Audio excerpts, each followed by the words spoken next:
एक ऐसा वीर जिसे दुश्मन भी मान गए, एक ऐसा राजा जिसके नाम से मुगलों के महल कांप उठते थे, और एक ऐसा योद्धा जिसका जीवन बलिदान धर्म और स्वाभिमान का प्रतीक बन गया। ये कहानी है छत्रपति संभाजी महाराज की।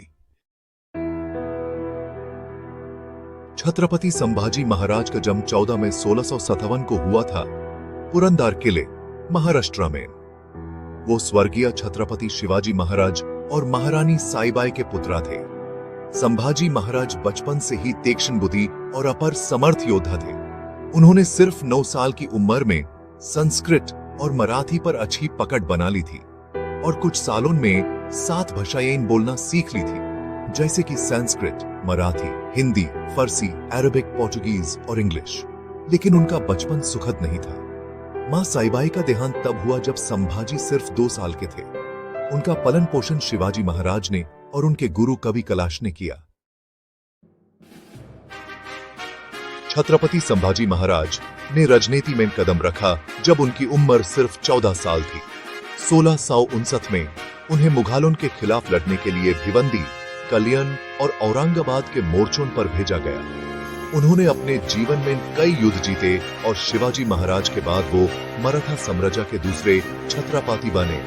1681 में अपने पिता के देहांत के बाद संभाजी महाराज ने गद्दी संभलते ही मुगलों, पोर्चुगीजे, सिद्धिस और ब्रिटिश सबके खिलाफ मोर्चा खोल दिया।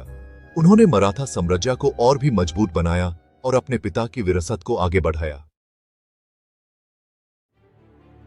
औरंगजेब का सपना था भारत को एक इस्लामिक राष्ट्र बनाना, लेकिन उसके रास्ते में सबसे बड़ा कांता थे छत्रपति संभाजी महाराज। संभाजी महाराज ने औरंगजेब के 30,000 सैनिकों को कई बार मात दी। उन्होंने गोवा में पोर्चुगीज मिशनरियों के अत्याचार के खिलाफ भी युद्ध किया और उनके धर्म परिवर्तन के इरादों को नाकाम बनाया। उन्होंने अपने छोटे से जीवन में पिया गया विष, भारी युद्ध किया और एक भी बार अपनी प्रजा के हितों से पीठ नहीं मोड़ी।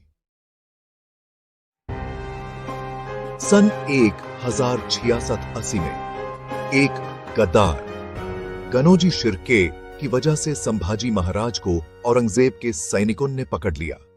औरंगजेब ने उनके सामने एक शर्त रखी, इस्लाम कबूल करो या मौत चुनो। लेकिन संभाजी महाराज ने कहा, जीवन ले सकते हो, धर्म नहीं। उन्हें 40 दिन तक कैद में रखा गया। कठिन से कठिन यातना दी गई, लेकिन उन्होंने हर बार अपने धर्म और स्वाभिमान का सम्मान किया।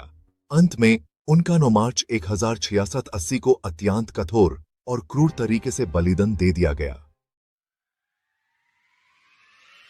उनका बलिदान न केवल मराठा साम्राज्य के लिए बल्कि भारत के लिए एक मिसाल बन गया।